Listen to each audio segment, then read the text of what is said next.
Hello and welcome to a new episode of the Sovereign Goddess podcast. Authentic conversations with modern medicine women and goddesspreneurs alike, inspiring you to build your queendom with grace. I'm your host, Sabrina Riccio, and I'm really excited to talk about what I'm about to share. I literally woke up this morning and was like, you know what? I'm going to jump on the mic and talk about my manifestation story as to how I manifested my new home in Joshua Tree. It's been wild. I grew up in the desert, and I grew up in a small town like right below the hill of Joshua Tree, and it's called Desert Hot Springs, and I lived there for 17 years. And then I lived a little more in the city of Palm Springs I moved there my junior year of my prom, and then in high school, and then I was home for a year, finishing high school, and then I lived in San Diego off and on for 10 years, and in between there, Orange County, and back to Palm Springs, and did some backpacking.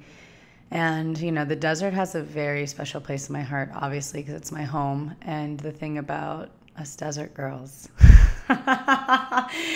is that, we are pretty fucking extreme. I mean, we're as extreme as the weather. I mean, in the desert here, we get super hot and then we get snow. So we are literally going through both extremes, and we're super adaptable. And even being a Gemini, it's like you can be very adaptable and see the two sides. And as much as I love San Diego, and that's still forever a home for me, I really heard the call to come up to Joshua Tree and to really connect with the land. And my intention is to really, I want to start working with the troops, and because there's a Marine base up here, and help with their PTSD with meditation and yoga, and then also just be able to create a really sacred space up here for healing for whoever is feeling like lost or that they need a recharge. And that's what makes this place super magical. But I wanted to talk a little bit about my story, because getting to this point right now has not been all rainbows and unicorns and butterflies. It's been quite challenging. But they say like the tougher that is the journey it is, like the more the reward that you get down the line. And that's what I'm praying for. No, just kidding. But it's been really magical. And right now I'm just looking at this little like chipmunk, like looking out in my backyard. I've got this like beautiful backyard and a nice home and like a little old fashioned stove. It's so cool. And there's so much character here. And it's just been really nice to be around kind people and a slower pace of life, especially like running an online business and being an artist and an influencer. It's just like you're always on the go, and you got to keep up with technology and all these other demands that, our humanity didn't really have a long time ago. And the Wi-Fi's and the radiation and all these things, like something that I'm really focusing on when I living in this space and really cultivating this space, is to really be aware of the products that I'm consuming. The chemicals and the food, and it's like a clean slate for me. I'm really being aware of what comes in the home, if like they're plastics, if they're BPA free, just things like that, because I do want to live a very clean life so that I can be a clear channel to serve, and to be a channel to be in that alignment with the highest benevolence of love and truth and compassion, and to just like really serve spirit in a way to help uplift humanity. So the inner creates the outer. And so the way that I take care of myself is the way that I will be able to really serve and be out in the world and help one another. And it's definitely, there's a huge shift happening in my life. And I knew like 2 episodes before, I had an episode called The Summer of Change, and there's been a lot of changes for me this summer. But it's really exciting, and I'm really looking forward to see how this continues to unfold.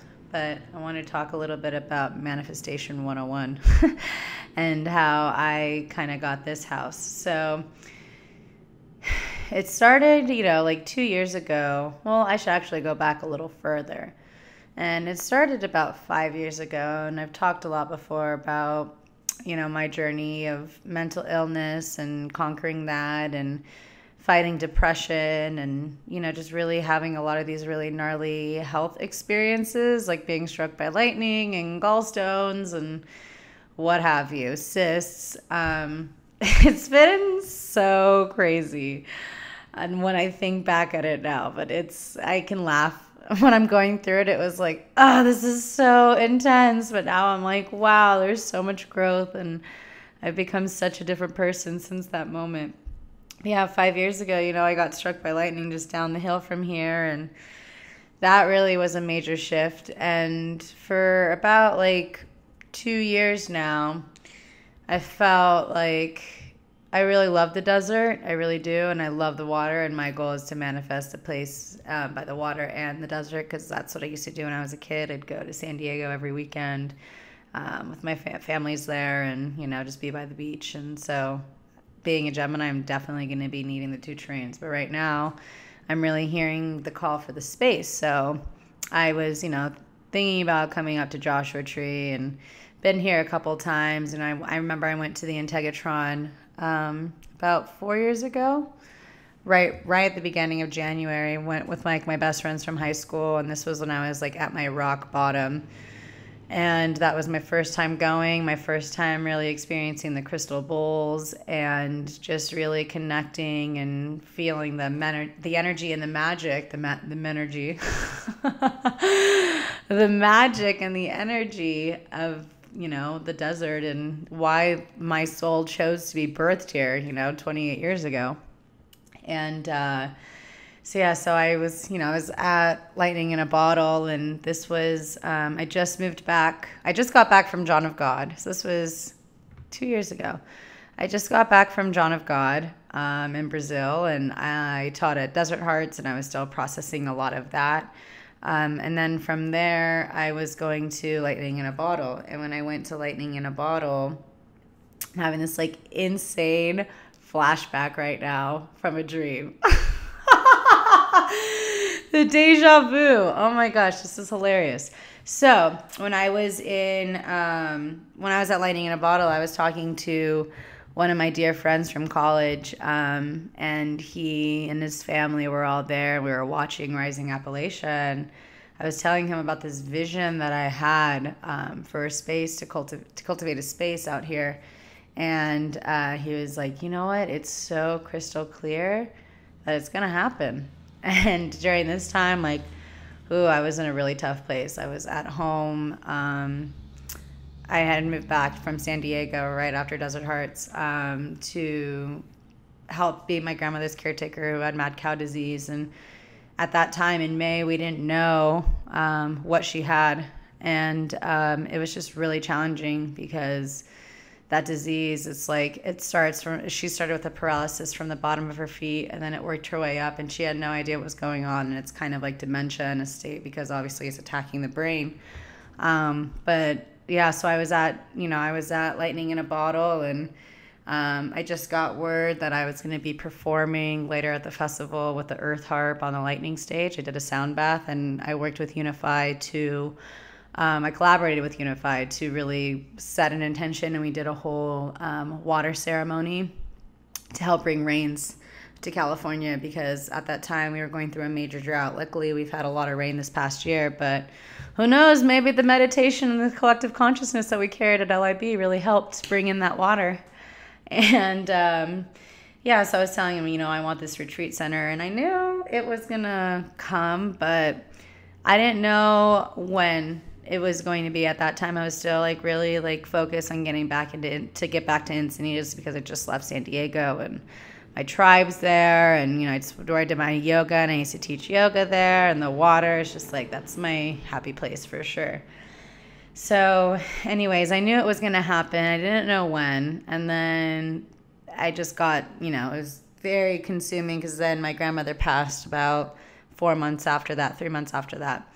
And for easily 27 months, the past 27 months, I have not been my fullest self. But you know what? I'm at this point right now where I'm super grateful for the past 27 months, even though it was one of the most challenging times of my life. it was really good for me to be in that space because I've gained so much more empathy. And, there's a reason why my mantra is honor the journey, trust the process, is because things are unfolding as they should. Like, all of this is being divinely guided, right? So our lives, sometimes we don't know why things are happening the way they are, but there's a force far greater than us that knows exactly what's going down. And when we learn to start to trust in that space and to know that we're not alone and that we're protected and that we are one with that force, then we can learn to really get out of the ego and to really heal our subconscious thoughts and our subconscious mind from all of the fear or any of the doubt or, the scarcity, the lack, all of those heavier, lower vibrational feelings and emotions and thoughts. We can really, it's good to have those, because what I've seen over the time, and, I work a lot in the shadow, because growing up depressed, like, I found comfort in that shadow for a long time. And then it's been harder to adjust to so much light. So that's why for me it's been gradual, because I was so deep in the shadow growing up depressed. But when I see now, looking as the observer, is that when we're going through these really tumultuous times in our lives and we're going through these really rough patches, that is the soil. That is the soil that is really nurturing that seed you planted, and that seed is your desires. So it's really nurturing that seed that we've planted, and it's really allowing us to go into that space of like hibernation and that space of emptiness, really, that dark space, that, the vastness of what it is, because that is where you are creating. And that seed, that dirt is the womb, and we are in the womb of Mother Gaia, when we're going in through that. It's a very similar metaphors, and even just overall, it relates a lot to nature and our innate truth. So I was depressed for 27 months, like living at home and really isolating myself from a lot of people, other than like my friends that I've had for a long time, and friends that have seen me through my absolute worst and that are still by my side through the best too. But I was very selective on who I would see, and I hid a lot, and I just stayed at home, and I wasn't reading as much. I was doing a shit ton of Kundalini yoga to really get me through and really work through the blocks. And, really keeping up on A Course in Miracles and praying a lot and keeping up with my sadhana. I was doing everything that I could, travel to Costa Rica to really at the breaking point really for me with the existential crisis. And it was really challenging when I was in Costa Rica about 6 months ago. But before that, 9 months ago, I want to go back to that seed part, right? So that womb where we planted the seed. And so 9 months ago, I was with my dear friend Krista of Chalice Grove, and the week before, I was at Desert Trip where I saw Roger Waters and The Who, and Bob Dylan and the Rolling Stones and Paul McCartney and Neil Young play, and that was so magical. It was so good, definitely flashback from a past life, because I still believe I was Janis Joplin in a past life, but that's a whole another podcast episode. But anyways, so Chalice Grove, Krista of Chalice Grove, she invited me to stay at her Airbnb in Joshua Tree, at the Joshua Tree house. And she was like, you know what? I'm going to treat myself and I'm going to stay there. And you should come and hang out. Through the world of Instagram, we met. We both love Myra, and with our Kundalini gowns, and that's how we met. And so I was like, all right, cool. So in real life, here I go, meeting this person I met on Instagram.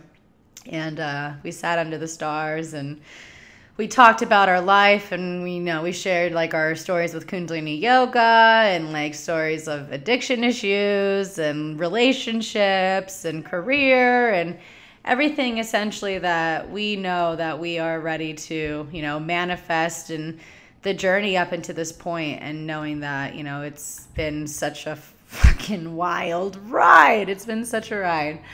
So anyways, the next morning we woke up and we're like, all right, let's take photos inside the house. And so we both brought our gowns, and At the time, I just started my moon, and I was like, all right, cool, perfect intention setting.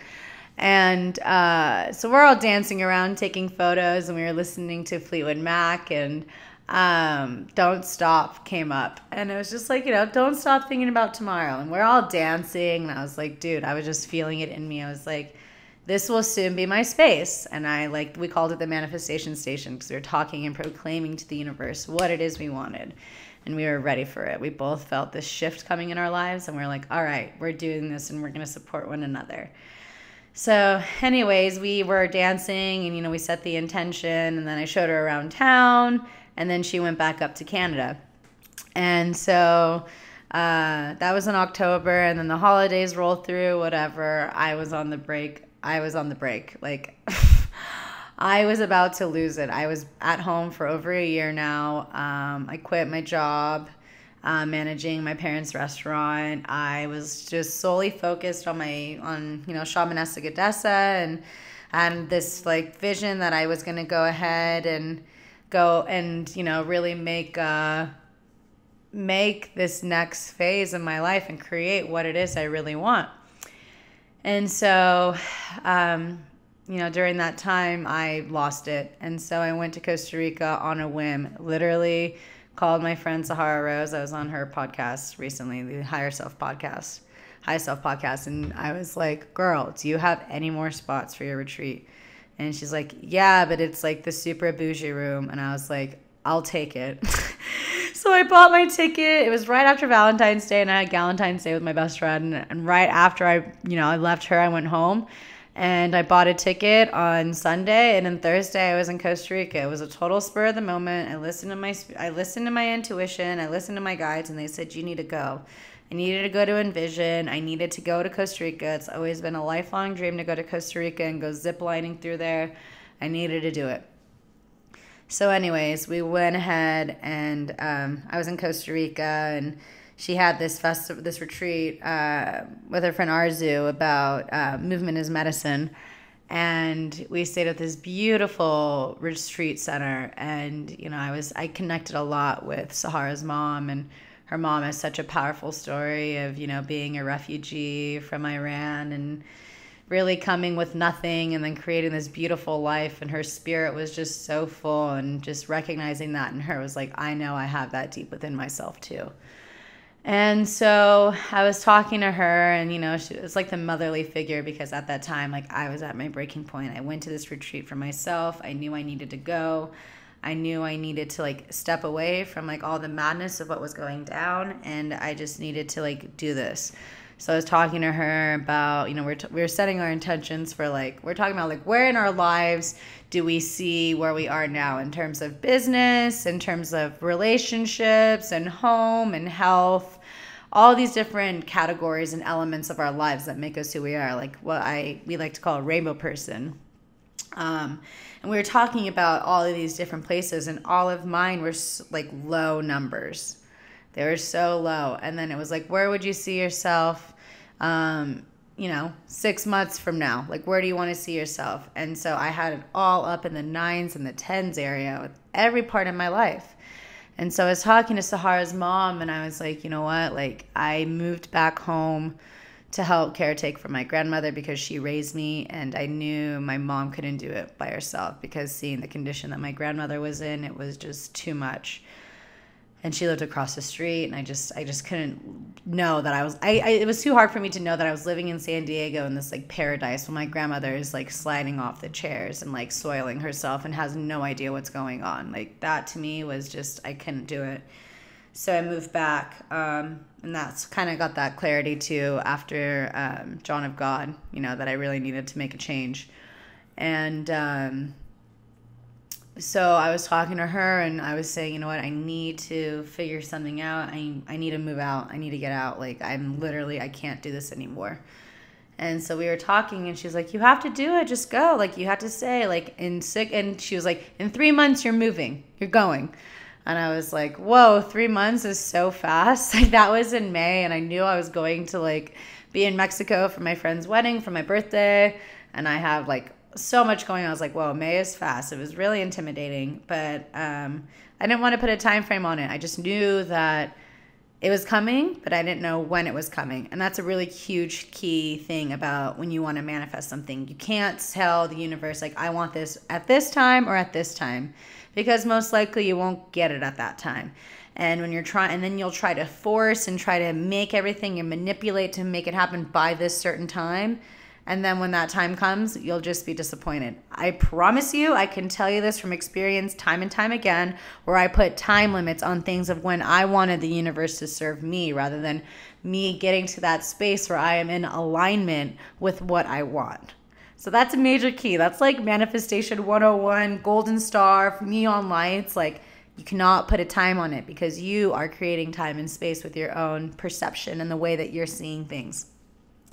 So I just allowed myself to really surrender, because if there's anything I've learned over the years, is that every time I try to put a time limit on something, it just blew in my face. So I was like, enough of that. Ain't nobody got time for that. And so, you know, I had that intention within me that I'm going to move soon. And, you know, I was really trying to force moving back to San Diego, and it was just like not feeling right, because I knew I needed space to create, and I refused to be in an apartment. I had needs that I knew I wanted to meet when I were to move. I wanted my own house. I didn't want to be in an apartment. I really didn't want roommates. I needed space, like an office, so that I can create, because I work from home. So I couldn't be in a 1-bedroom apartment. And by the time I was going there, and I needed a backyard, because obviously I have a dog.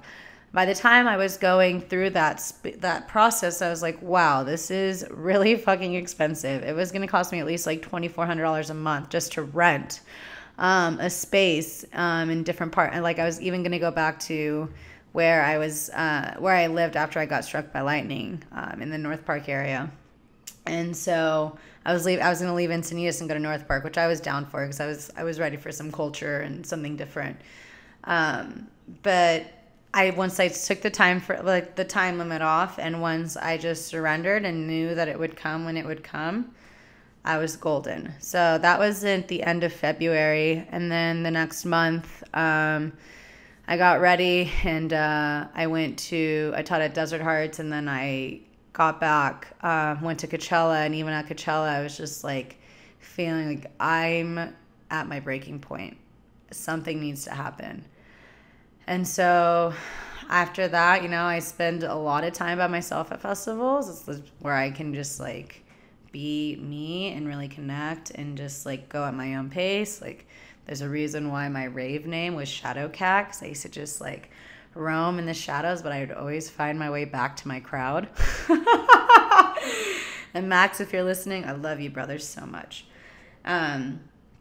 But I was just like, I just needed some alone time, and I had friends staying with me, and, you know, I was still trying to process what went down with Costa Rica and Envision, because Envision for me, it was just like, I was seeing, all right, I'm ready to cultivate a very conscious family. I'm ready to live a conscious life. Like, there's no trash at this festival. Like, everyone either uses, they were using bamboo, they're using banana leaves as plates, or, you know, you would use like a bamboo, like kind of stick, like a stir stick to eat if you didn't bring your own. And, you know, being in Burning Man, I knew how it works. Like, I brought my own plate, I brought my own bowl, I brought my own fork, even though I came from another country and I rented a tent. And like, those were the essentials that I knew I needed to bring.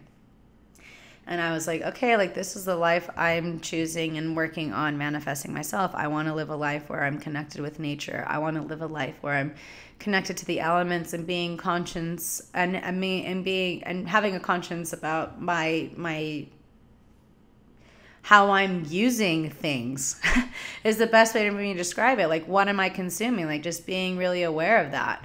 And so I came back from Envision, you know, and came back with the gnarliest spider bite on my ass. Literally, like, you can ask any of my friends, because I showed everyone my ass at that time, with this like covered in charcoal to pull out all this stuff, but it was like bigger than like a silver dollar for sure, like on my ass. And I was just like, dude, the spider. And if anyone knows spider medicine, it's all about like creating your homes and like webbing the future and creative projects and all these things. And so that was literally the universe like bit my ass in the middle of the jungle and was like, you will be moving soon.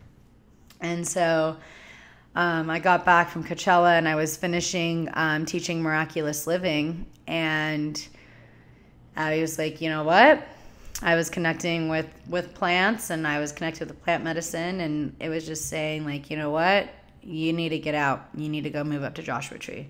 Because I was at my friend Evelyn's house of Astrum Council, and she invited a whole bunch of like super rad women up, and we all just like, you know, pulled cards and saged each other and did some art and went to the national park and we cooked, and it was just like such a nice like goddess day.